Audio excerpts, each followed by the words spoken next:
Se você trabalha produzindo material ou formação de educação socioemocional ou com desenvolvimento de habilidades socioemocionais, eu tenho certeza que você já usa várias dessas estratégias. Mesmo assim, eu resolvi criar esse vídeo para te inspirar a ter ainda mais ideias na sua produção de materiais ou de formações.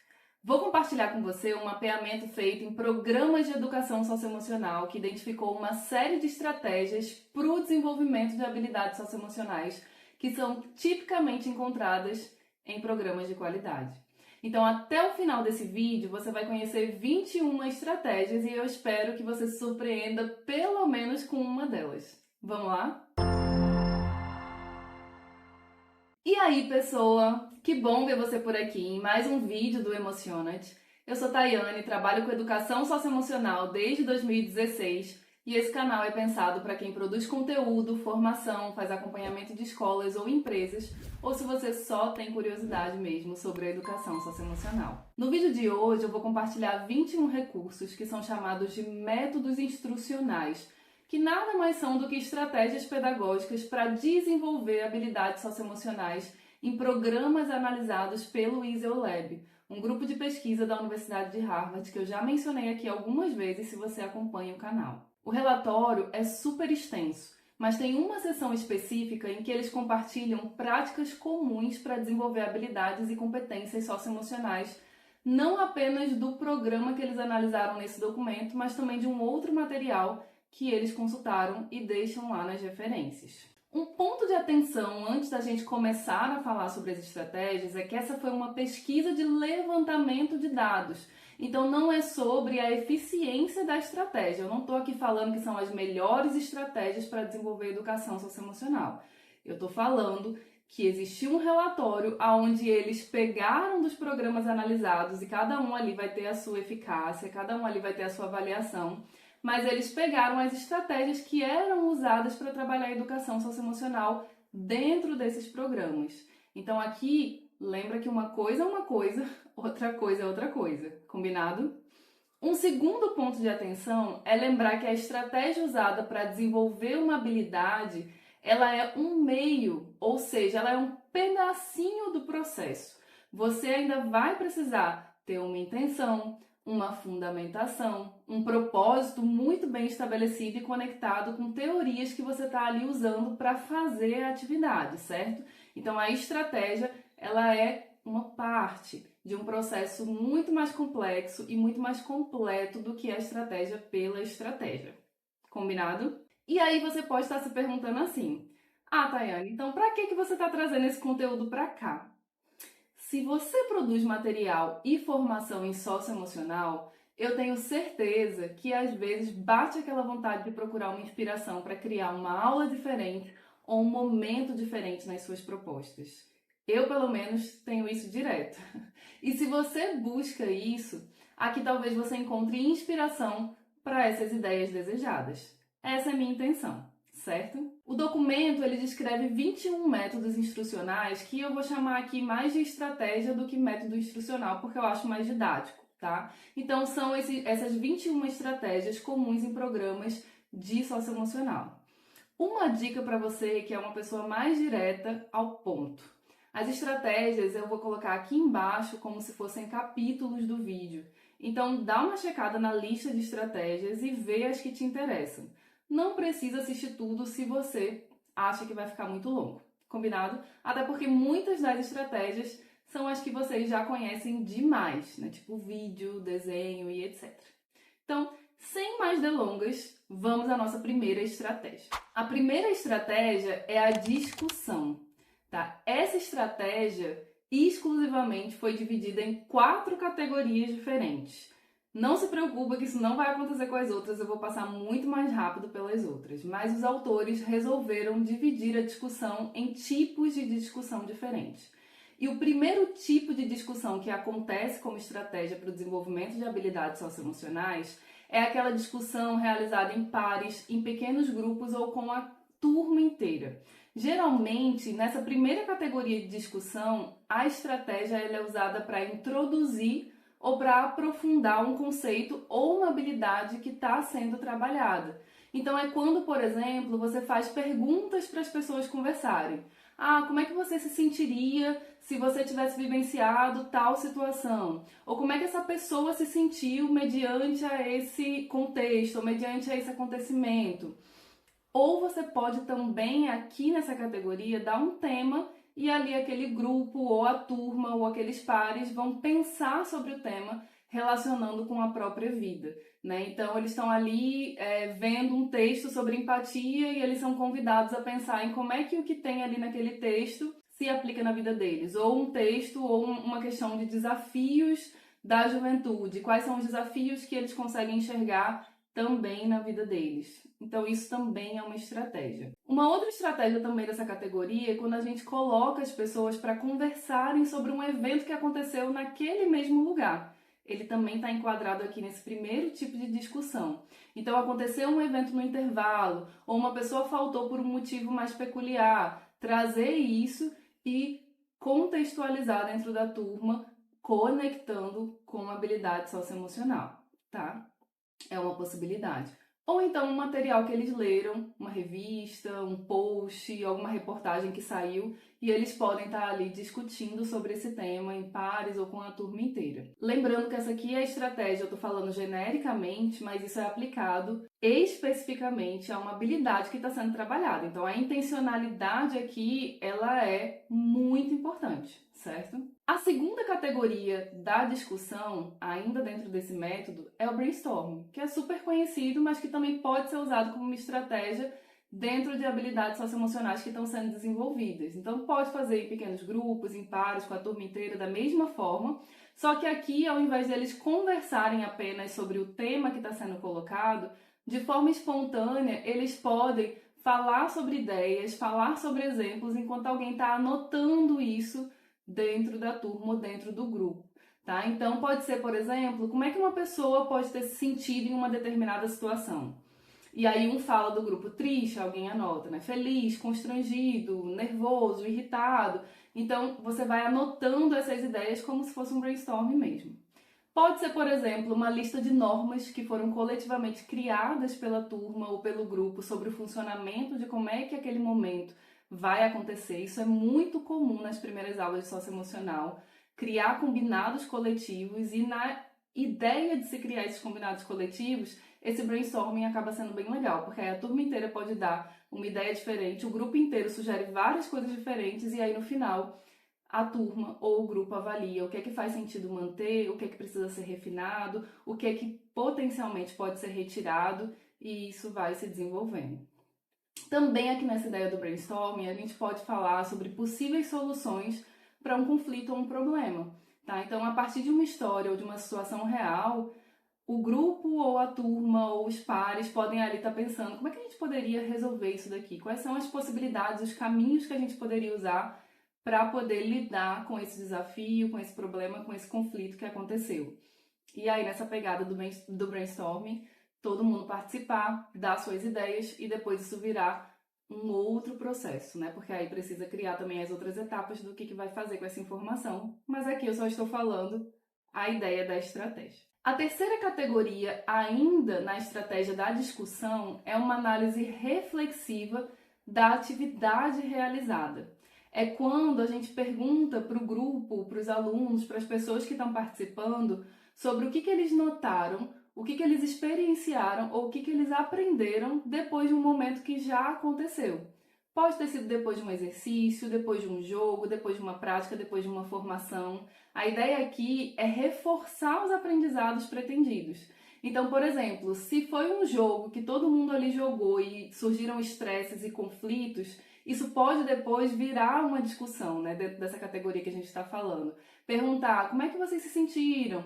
Notaram alguma alteração na respiração? Como é que vocês estavam? Usaram alguma estratégia de regulação para continuar jogando e não perder a linha? Né? Essa estratégia que vocês usaram aqui, vocês já usaram em outras situações ou poderiam ser aplicadas em outras situações? Então é você transformar um momento já acontecido em reflexão nesse formato de discussão. E por fim, a quarta categoria são outros tipos de discussão que geralmente acontecem mais raramente. Então, por exemplo, são os debates, são entrevistas, que geram algum tipo de discussão, mas que não necessariamente se encaixam nessas 3 primeiras categorias que são mais comuns, elas são mais raras, tá? Uma coisa legal que não tem no documento, mas eu lendo sobre essa estratégia me fez lembrar um pouco de uma atividade que era bem legal na época que eu ainda estava na escola, que era o júri simulado, né? Ele pode ser feito dentro do contexto socioemocional. Para quem não conhece, o júri simulado é quando você divide o grupo em 2, né? E cada grupo é responsável por defender uma tese, como se fossem advogados, e aí tem o júri, tem o juiz, todo mundo ali participando, cada um com sua função.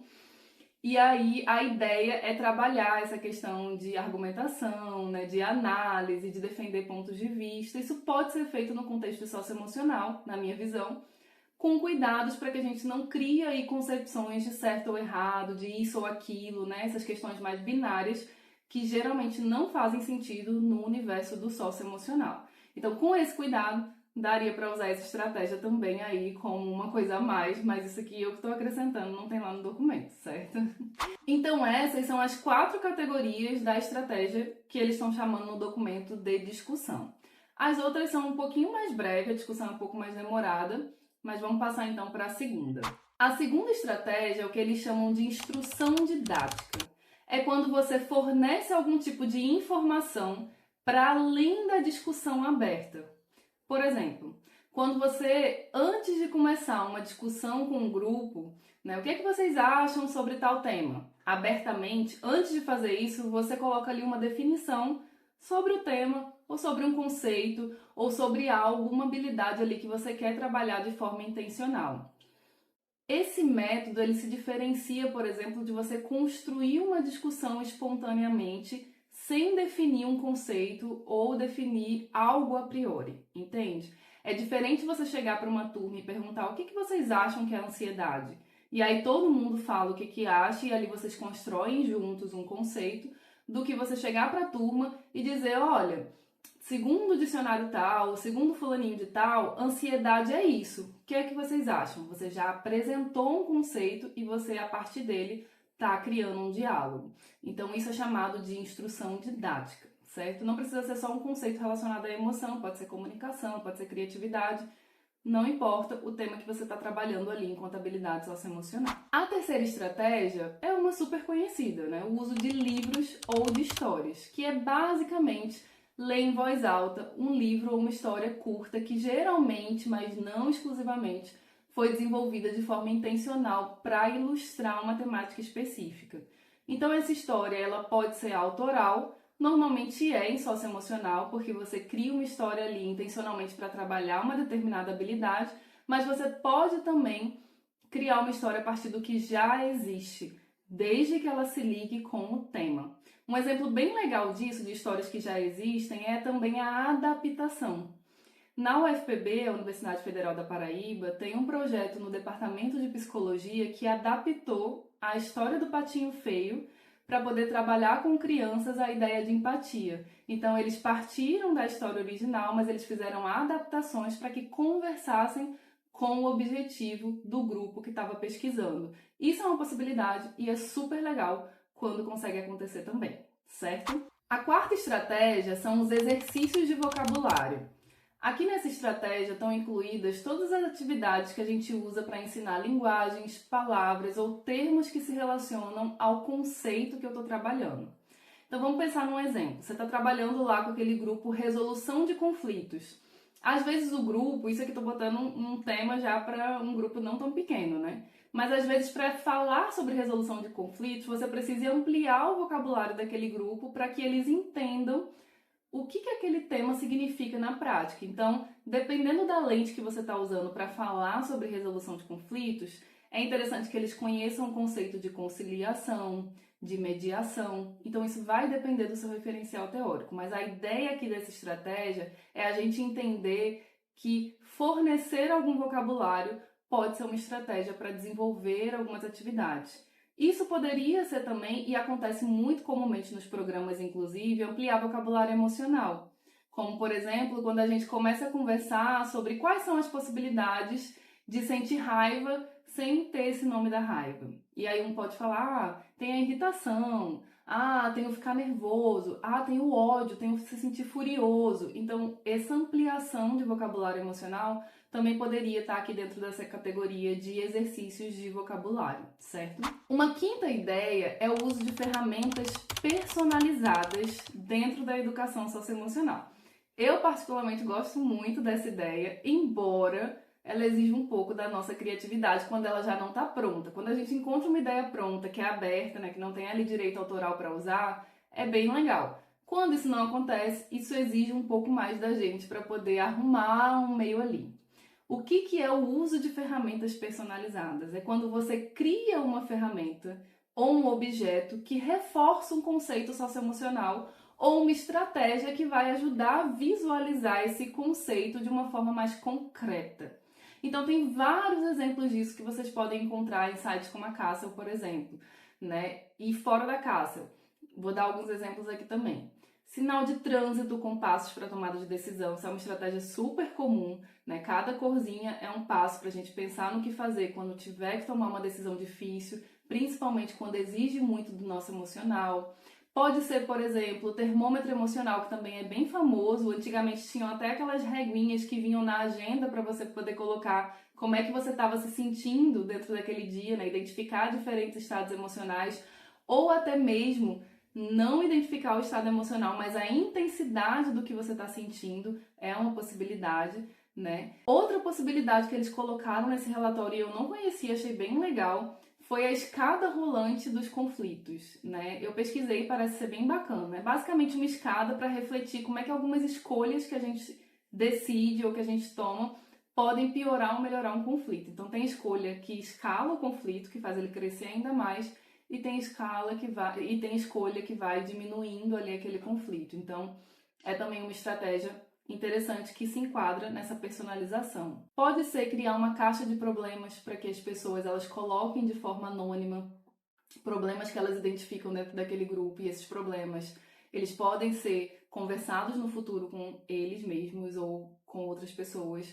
Eu já vi programas usando um objeto escolhido pela turma que representava a vez de fala, né? Então, combinado era ouvir a pessoa que estava segurando o objeto e esse objeto circulava com todos do ambiente, né? Aqui no caso era para fortalecer o diálogo. Então, os exemplos eles são muitos, né? A criatividade é o limite, mas a ideia dessa estratégia que eu acho muito bacana é você personalizar criações, instrumentos, objetos ou coisas mesmo para poder fortalecer a mensagem ou para poder facilitar, tornar a ideia um pouco mais concreta para aqueles grupos.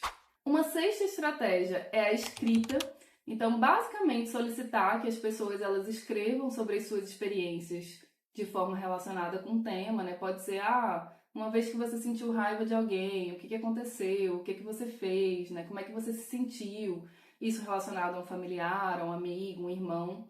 Pode ser uma escrita mais colaborativa, né? O grupo inteiro vai ter que escrever uma história em conjunto sobre esse tema, o que eles aprenderam sobre determinado tema. Ou o grupo recebe o começo de uma história e eles precisam escrever o final dessa história juntos, né? O desenrolar, como é que isso se desdobra. Então, são possibilidades que envolvem a escrita relacionada a um determinado objetivo, tá? Se forem crianças, né, mais novinhas, que ainda não têm essa habilidade bem desenvolvida, isso pode incluir o desenho que represente uma experiência ou um evento desejado. Então, assim, uma vez que você sentiu raiva, você não precisa escrever, você pode desenhar essa situação. A próxima estratégia é inclusive o desenho, mas ela muda um pouco em relação à natureza da intenção. Enquanto a escrita, ela usa esse recurso no sentido de narrar uma experiência ou de falar sobre algo que aconteceu, o desenho que os autores colocam aqui, que é a sétima estratégia, ele é no intuito de expressão artística. Então eu não estou narrando uma experiência, eu estou desenhando alguma coisa que me passe a sensação de paz, de ansiedade ou de alguma coisa que você pudesse representar de uma maneira mais artística.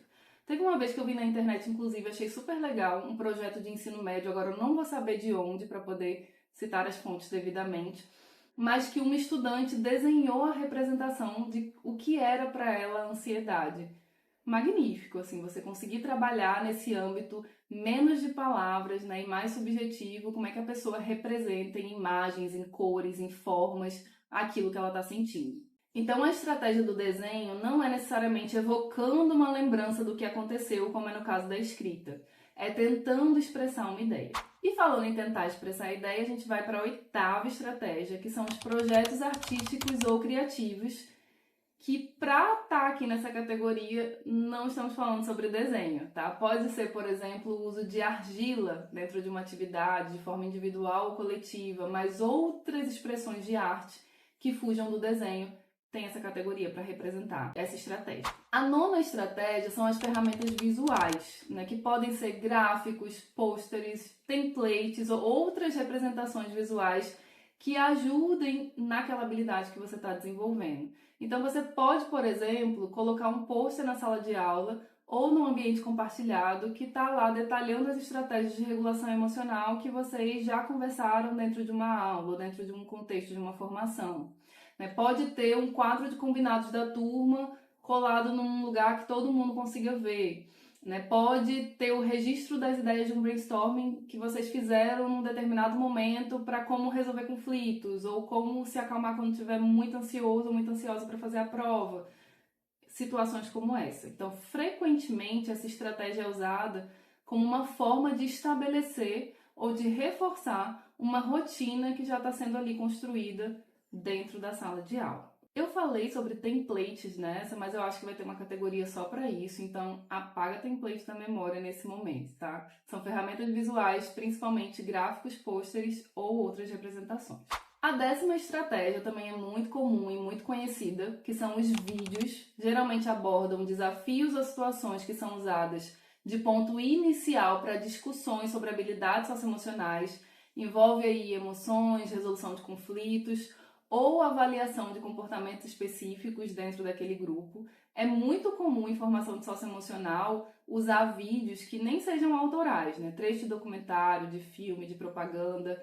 No caso de aulas, tem programas e lugares que preferem personalizar esse material e outros que preferem usar já prontos como insumo, adaptando ali ou editando de forma que faça sentido no contexto em que vai ser usado, certo? A estratégia número 11 são as músicas, tipicamente usadas para reforçar um determinado tema, né? Pode envolver dança ou movimento, mas não necessariamente. Pode ser só o movimento das mãos como uma estratégia prática de você aprender alguma estratégia. Ou pode ser, por exemplo, uma música que aborda o passo a passo para você conseguir regular sua respiração, para você conseguir resolver determinados conflitos. Então a música aqui, ela entra como um recurso e como uma estratégia para memorizar aquilo que está sendo aprendido e intencionalizado dentro daquele projeto ou daquele programa. A estratégia de número 12, eu não encontrei muito uma tradução assim para ela que me deixasse satisfeita. O nome da estratégia é Skill Practice. Eu traduzi como mão na massa, na minha compreensão nem na minha interpretação. Porque é basicamente quando você consegue praticar de forma intencional uma habilidade ou uma estratégia que você aprendeu sem usar recursos de jogos ou de dramatização. Então você não está ali fingindo que você está praticando aquela habilidade, você não está fazendo um teatro ali para isso, você está efetivamente conseguindo aplicar na prática. Então, por exemplo, é quando no momento de formação você está trabalhando habilidades de diálogo, de escuta ativa, e aí você pede para uma pessoa que está ali contar a história e a outra vai parafrasear o que essa pessoa disse, praticando as habilidades de escuta que vocês estão estudando ali. Então, são situações em que você não está dramatizando, fingindo, mas você está botando a mão na massa. Por isso que eu coloquei ali, você está realmente praticando aquela estratégia. Pode ser nesse exemplo que eu usei, pode ser em contextos de regulação emocional, durante um momento tenso, né? Então, por exemplo, é muito comum o incentivo dentro de programas e projetos para quando está todo mundo voltando de um intervalo, ou de um jogo, ou de alguma coisa que está todo mundo super cheio de energia, fazer alguma coisa para baixar um pouquinho o nível dessa energia e todo mundo conseguir sentar, né, e voltar para o momento presente. Isso estaria aqui nessa estratégia, que é um mais mão na massa, certo? A estratégia de número 13 é o roleplay. Diferente do mão na massa, que você está ali fazendo acontecer com uma situação real, aqui você está usando de atuação, né? Uma espécie ali de teatro, de dramatização, para demonstrar as situações dentro dos objetivos de aprendizado que estão sendo trabalhados. Então, nos mais jovens, né, crianças muito pequenas, por exemplo, pode ser o professor ensinando ou usando fantoches para falar sobre um tema. Mas quando as pessoas são mais velhas, sejam crianças, adolescentes, adultos ou idosos, dá, por exemplo, para eles próprios representarem alguns papéis, sejam em duplas, em grupos ou mesmo a turma inteira. Então, é uma estratégia comum para temas relacionados à regulação emocional, à resolução de problemas ou de conflitos ou até mesmo de desafios interpessoais, essas dramatizações, certo? A estratégia número 14 são os jogos, tá? Que não são os jogos digitais, porque eles vão estar numa categoria específica que está mais lá para baixo, mas é num universo muito mais de mímica ou de charada, por exemplo, tá? Geralmente os jogos, eles são usados aqui dentro dessa categoria para reforçar um tema, ou fortalecer o senso de comunidade, ou mesmo fazer uma transição, seja para começar uma aula, seja para começar um momento fora da sala de aula, ou para retomar um momento que já passou. Então, ele também é bem usado nesse ponto das transições. A estratégia de número 15 são as dinâmicas sinestésicas. Achei curioso esse nome. Mas é basicamente as atividades que envolvem algum movimento ou alguma atividade física da pessoa que está ali participando.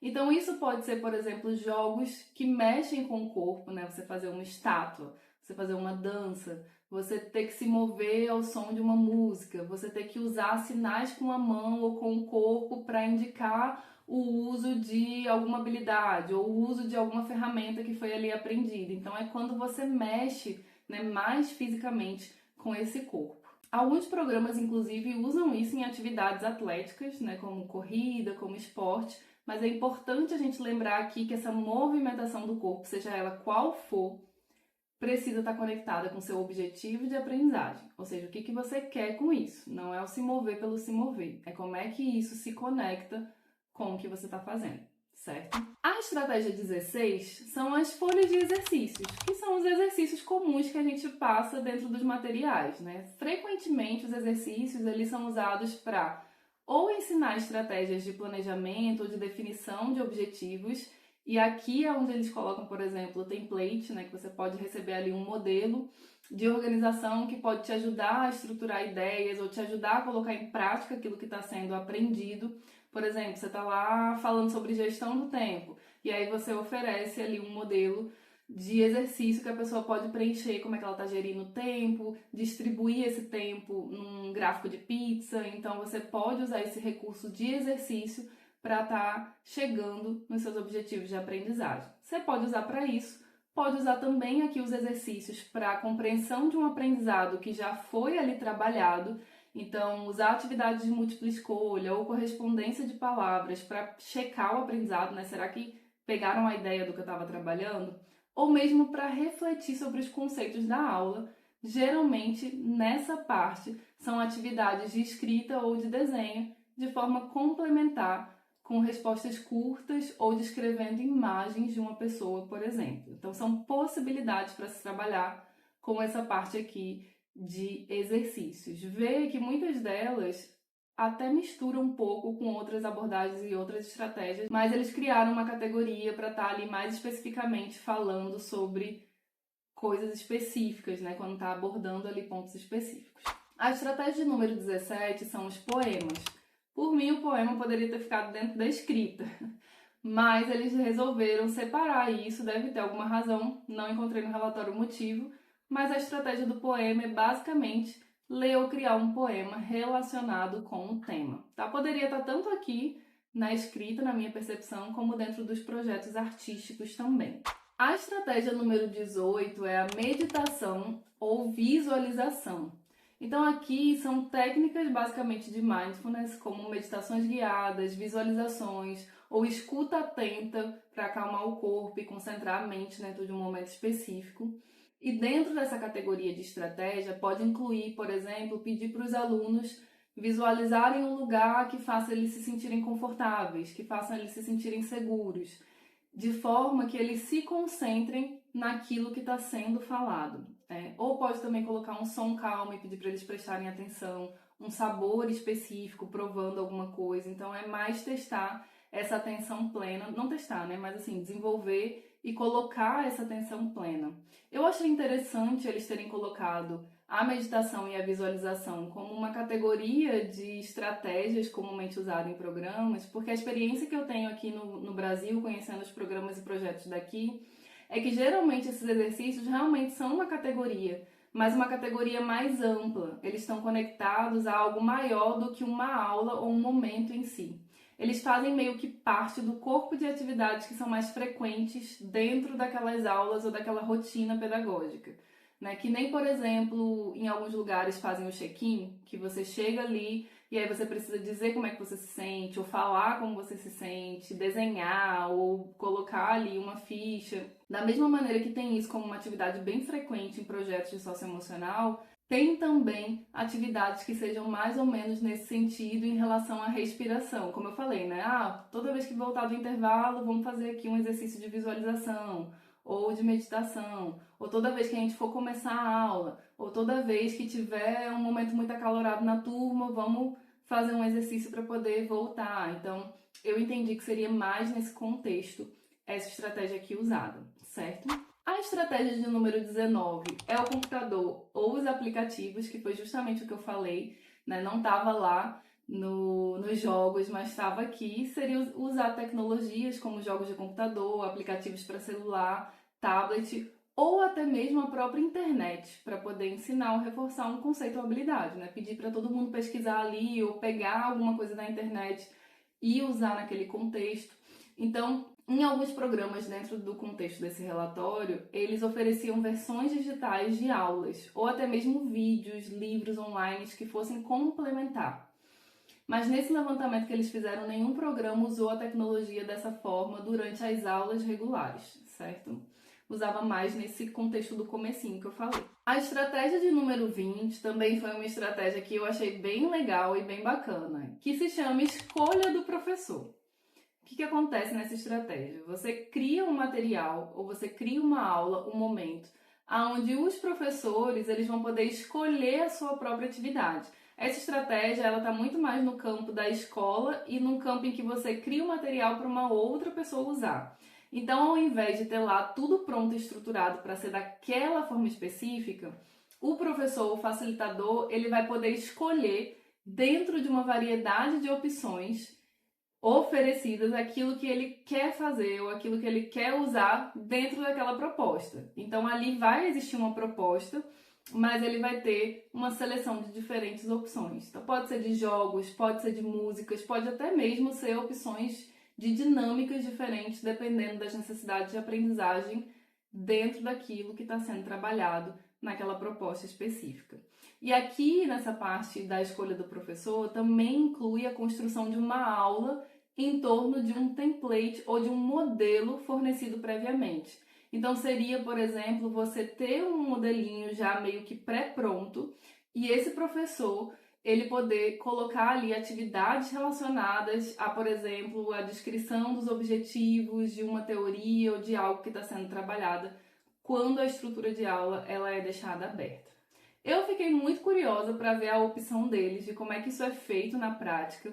Aqui, geralmente, isso acontece muito nas aulas de abertura e de fechamento de socioemocional. Então, quando você vai ter um ano letivo aí para trabalhar, os materiais, eles geralmente trazem uma variedade de ideias e de possibilidades que podem ser realizadas tanto para abrir, para a abertura desses momentos, quanto para a finalização, para a culminância desses momentos.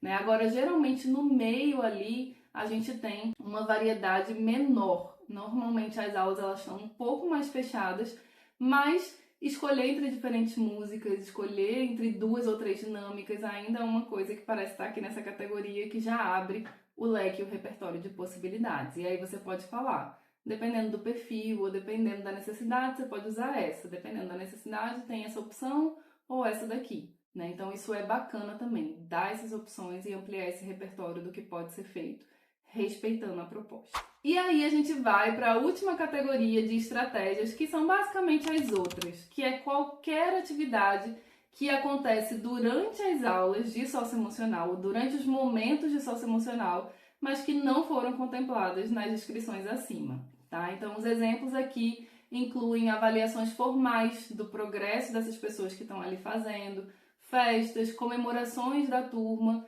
entre outros. Então, eles não se enquadram nos anteriores, mas eles também acontecem durante os momentos de socioemocional, certo? Como eu falei lá no começo desse vídeo, eu espero que essas ideias possam te inspirar na criação de conteúdos, seja para os materiais ou seja para as formações que você produz em educação socioemocional.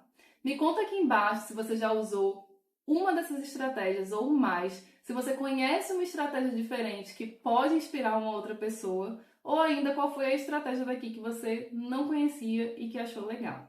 Lembra de seguir o canal para receber mais vídeos como esse. Muito, muito obrigada a você que chegou até aqui e até a próxima.